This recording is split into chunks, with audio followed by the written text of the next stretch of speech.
What's up? I am Mike, and I'm back again for another review. This time for Love&HipHopHollywood Reunion Part 1. And when I tell you this reunion started off and they got it popping, like they got it popping as soon as the reunion started, was nothing but arguing and drama and chaos and lies. Like the lies, the lies, the lies. Like it was lying everywhere. Lie, lie, lie, lie, lie. The show starts off immediately with drama. K. Michelle is arguing with Lyrica. Lyrica is pregnant. She is via Skype, basically, I guess for safety and well-being. They have her in a separate location with video, and everyone else is there. A1 is there physically at the reunion, as well as his mother, Pam, as well as Lyrica G, which is Lyrica's mother. And pretty much they just jump right into this whole situation, honey. Like the whole situation with the lying about as far as if Safari's lying or not, about him and Lyrica messing around, these accusations about her and I guess Rockstar, and what these people allegedly hear and don't hear. It was like a whole lot. Like it was a lot jumbled together, and I was confused. First of all, yeah, I do agree. Like, Henny, the women pregnant, y'all don't need to be up here hollering and yelling at this pregnant woman. That could be stressful. Like, the reunion's already stressful. And then I know it's 10 times more stressful for a pregnant woman. And all that hollering at a pregnant woman was not cool, K. Michelle. As well as, who else was arguing with her? Pam. Like, Pam was like, she just do too much for me. Like, I'm not here for A1 Mama at all, and I think he ain't here for her either, because he seemed like he always be getting aggravated and frustrated with her. Like, she really does the most, like, too much. She always coming at Lyrica G because she feels some type of way. And I do understand some of the stuff you feel some type of way about, as far as like her going to the ultrasound and having the video footage. But girl, they probably invited her there because she ain't doing the most. And then on top of that, you weren't on good terms barely with your son, and definitely not with Lyrica. You done basically call her a hoe, slut, and everything else in the book. You said she was lying about the baby being hurt. She need to get a DNA test, and that's what Lyrica was mainly hurt with Pam about. It's like, honey, in order for us to move like on, honey, I need something. I need an apology or something. I ain't even get that. You need to be apologizing to your daughter-in-law. Like, they really did paint this picture like Lyrica was horrible, a whore. She's sleeping and fucking everybody in Hollywood. And for us to come to find out that all of this is lies, lies, lies, lies. Safari admits that him and Lyrica did not do anything. And, they showed the footage about the conversation. And basically he said he feel like Ray was being messy. And, he ain't never say X, Y, and Z. But him and Lyrica, he said that him and Lyrica has never done anything sexually at all. So we cleared that up. And like Nina said, and other people like, well, why didn't you just say that from the beginning? Because it's a storyline, and I'm sure Mona done pay him some coins just to come in and mess some stuff up. Like, these people do not care if they mess up a house and a home. And from what I heard, Lyrica and A1 allegedly said they not coming back to the show next season. And if not, I say good. Because I do like Lyrica, I do like A1, but they really drug y'all through the mud for the sake of a storyline this season, and then to come back to find out that the mess a lie anyways, which I felt like the mess was a lie anyways. I was riding with Lyrica from the first episode when she got blindsided by K. Michelle trying to bring this mess up in the first place. And she's sitting there like, what are you talking about, Kay? Like, I thought we was cool. Yeah, she got cool with you because she knew she would come out on this show, and she know she needed another storyline besides Paris ass and that damn $50, and besides her damn booty surgery. But anyways, at one point it looked like the mama's about to fight, cause Pam keep jumping up. Lyrica G just sitting there calm. Pam now mad also because she said, because he giving you money. Okay, but that's his mother-in-law. I'm sure he's giving you money. So why would you be mad if he is giving his mother-in-law, his wife's mother, money as well? I don't see no problem with that. I really don't. I would give my mother-in-law money if she really needed it for something. Now I ain't just throwing out cash everywhere, but if I had a mother-in-law, I would give her some money if need be, as well as like father-in-law, whoever, you know. But I'm like, okay, girl, I don't see no problem with that. Now it just seems to me it feels like you dislike Lyrica G because she's around more. They can tolerate her more. Yeah, Lyrica G might pull her little stunts and she might even be a little sneaky, but girl, she don't do the most. She really do be riding out for them. Now, of course, she gonna take her daughter's side over anything, so she thinks some fuck shit going on. She definitely gonna step in and come at A1 too, but Mama Pam, like you always fighting, you want to cause chaos, you want to do the most. I mean, Lyrica G done started a few fights though. I will say that. I could say at least two, girl, and whatever she didn't start, you got started, either trying to get physical or just by argument. But whatever, honey. But eventually, Nina, which I love, who I love, she put an end to all the arguing, the yelling. She like, look, honey, we about to end this now. We gonna take a break because I'm getting uncomfortable. You know, this woman out here pregnant, X, Y, and Z. And Lyrica still, you know, getting a few word jabs in at Pam, and they're like, "Well, honey, this your mother. Like, you don't need to say that, especially something you're not gonna see the baby when they born X, Y, and Z." And it's like, oh my God, like, don't do all this drama, honey, this dramatic stuff. Like, y'all tearing up a family. Y'all need to try to find some resolution. Now, I'm with A1 on that Patrice bitch, honey. His sister-in-law, she tried it. Like, she be doing the most. It's like, girl, why are you here? Like, y'all act like y'all hate Lyrica for what? Y'all try to say that A1 acts so brand new, so different, X, Y, and Z. No, maybe he has grown and he has matured and better opportunities has come around for him. As we can see, he's on a TV show that everyone pretty much watches. He's been producing music for a lot of hot artists. So it's like, girl, what's the tea? You want your son to stay in the same place he was, Floyd, with black hair and no dreads, honey? Or do you want him to be A1, honey, with blonde hair and extensions, honey, according to the people, honey, that them dreads fake? Well, I think Lyrical the one that said that, see, on TV, honey, but I mean, anyways, he bought it, so it's his now.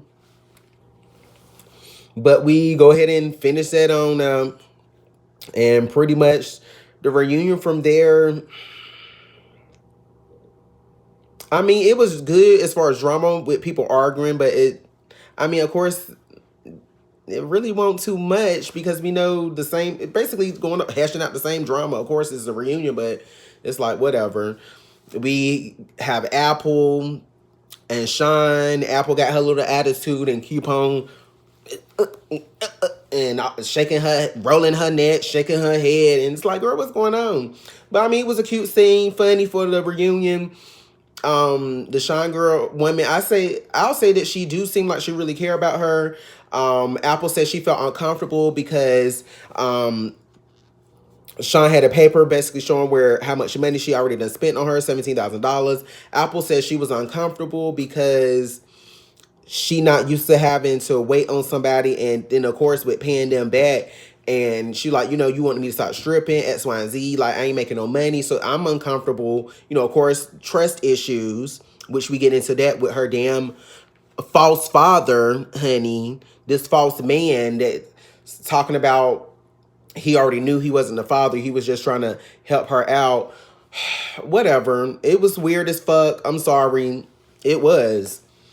Like, I can't build no relationship with somebody. A, you already done lied from the beginning. B, you ain't my real daddy. And C, when I found out you want my real daddy, it crushed my hopes and dreams of bonding and getting some type of connection with who I thought was my father. So that was BS all around. I just don't see no type of connection going forward. I don't even know why Nina asked, like, do you think it can be some type of communication? Hell no. It can't be no communication, honey.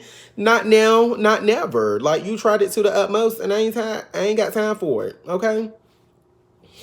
But basically, Sean and Apple had fell out about the money thing, but it looks like they'll probably get back together because basically Apple was saying it. I thought it was going to be because, oh, Shine was lying or fake, but it was none of that. It was just basically Apple and her insecurities and not being able to trust people because of her past. So at first they were arguing back and forth a little bit, not too hard, but a little bit. But it seemed like they came to a resolution. So I hope both of them are on the next season so we can see them, I guess, building and growing together, and I guess see if she gonna get Apple on and popping in this music industry, honey, and that Apple got to go back to the strip club no more. So I guess we will see about that. And from there, pretty much the rest of the reunion was mainly about Tierra and Akbar. And we did get a little bit of everybody else in there. Rockstar, they also asked him about his comments about Lyrica, which he said was a lie. Well, pretty much he didn't say it was a lie. He said that he was joking. But I'm like, you don't joke about no stuff like that. I'm sorry. Like, how we supposed to be friends and you just going in on me, honey. You dragging me all up and down the street, through the mud, through the alley, honey, everywhere. Like, back and forth, honey. Girl, if this was Game of Thrones, honey, I would think you was one of the damn little, what is they, the little ice creatures? I don't even know what the damn name of the people is no more. I ain't seen the show so long because they been on break. But damn, honey, like, you just don't give a fuck. You can't be no friend of mine because you ain't got no heart, in my opinion, because that ain't no joke. Especially if you know I'm upset about some shit like this and you just going in like, oh, I done rode her and, it was dry like the Sahara Desert, but you saying it was a joke. You just kikiing, playing off of what was rumored already. But these people are believing you. Like, you can see these people are looking like, even if they ain't believing you, they like, girl, it's too much going on. They already said she messing with Safari. Now they out here saying she messing with you. And you talking about allegedly Safari. She said something about Safari messaging her something to you. And it's like, honey, you lied. It wasn't no joke. You just motherfucking lied. Y'all dog this woman out. Like, all y'all should be ashamed. K. Michelle, too. Y'all should be getting on y'all knees, kissing her feet, begging for forgiveness, and apologizing because y'all were trifling this season. Like, this was the most trifling season. Halfway through the season, I didn't even know if I was going to watch anymore just because of this stuff with Lyrica. And the whole time I kept feeling like this can't, like, I don't believe this. The way that Lyrica and A1 act, I don't see her. I'm not saying that she wouldn't cheat anybody capable of anything, but I just didn't see Lyrica, her character, how she act on the show prior seasons. It's like, I don't see her doing that. Like, no, especially not with Safari. Even if she was going to cheat, I don't think she going to cheat if she know that A1 and Safari real tight and cool. I just don't picture that. Like, that was not cool at all. That was trifling. Trifling. It was very much so trifling. But anyways, we go back to Akbar and Tierra. And they got his little sister wife club out there. And basically, they go over the same storyline about, how you feel, what's going on, give us an update. And, Tierra pretty much pissed off at Akbar, saying he a liar, cheater, deceiver. Honey, she was ready to go through the whole song. And, Akbar pretty much, he rubs me the wrong way. Like, he fed this line about, just like he kind of said on the show, like, basically, like, he find broken women and those the ones I want. Like, it just sound real creepy to me, honey. It sound real, let me find somebody and lock them up in the basement type tease. Like, I ain't like that at all. Like, that was, like, creepy as hell.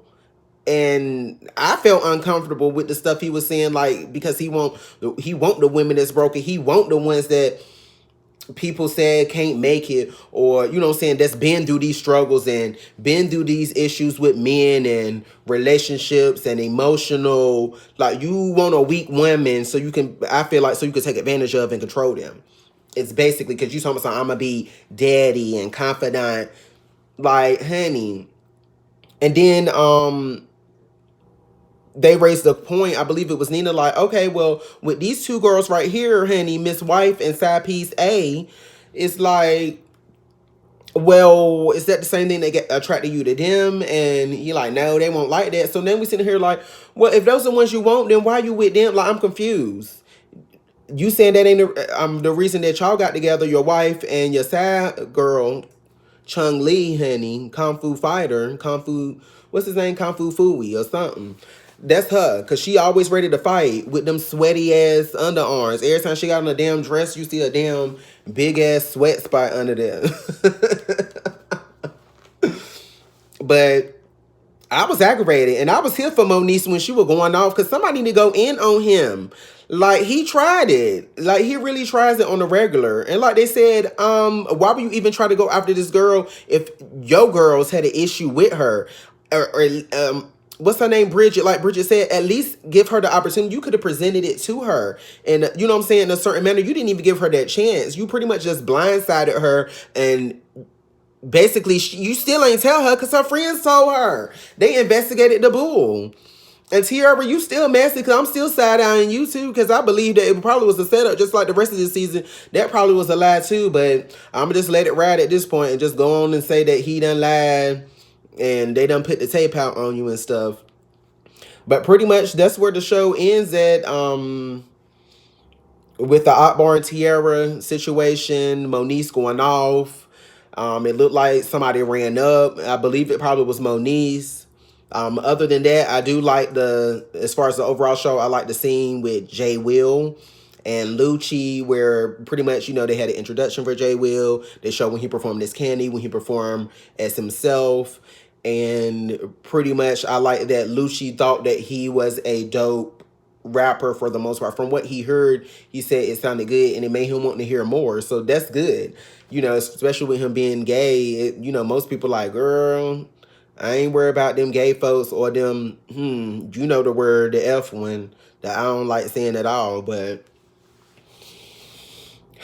that was a good moment. But overall, it was a jam-packed episode. Even though I might got minor complaints and aggravation with certain characters, because some of these people play these roles on this damn show, honey. Some of these characters, that the episode overall was actually very interesting. It was more going on than the daggone season finale.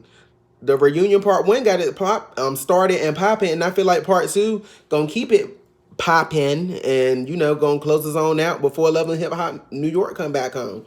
Which I'm hoping ain't no dry season, but just in case, y'all better soak up all the juicy drama tea y'all can get from Hollywood and put a little bit in a reserve pouch to the side, honey. So just in case if New York is dry this season, honey, at least we can dip back and survive a little bit off of that little pouch that we done stored with this drama from Hollywood. But that's pretty much my review. I'll definitely be watching next week, part 2 of the reunion, to see what's going on, because I definitely want to know who's going to run up. I do like Moniece.